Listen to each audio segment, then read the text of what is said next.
Mercoledì il Vangelo ci parlava di una porta stretta. Non è possibile passarci attraverso quando si è troppo gonfi del proprio io, delle proprie superbie, delle proprie convinzioni.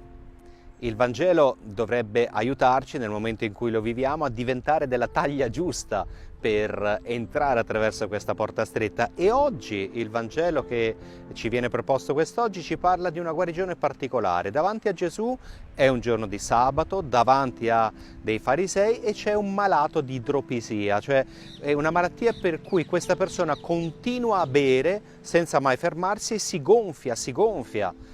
E Gesù opera questa guarigione, sì, di giorno di sabato, sì, davanti ai farisei, che sono campioni di superbia, che sono uomini gonfi dei propri culti, della presunzione di pensarsi giusti, perché hanno adempiuto dei compiti cultuali.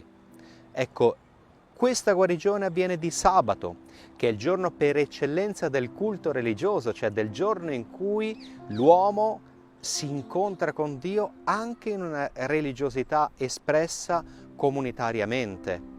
Ma non posso costruire comunità, non posso vivere una religiosità sana quando sono gonfio, quando non ho attuato quei cambiamenti, quelle conversioni che il Vangelo mi propone per diventare, tra virgolette, della taglia giusta per entrare nel regno di Dio.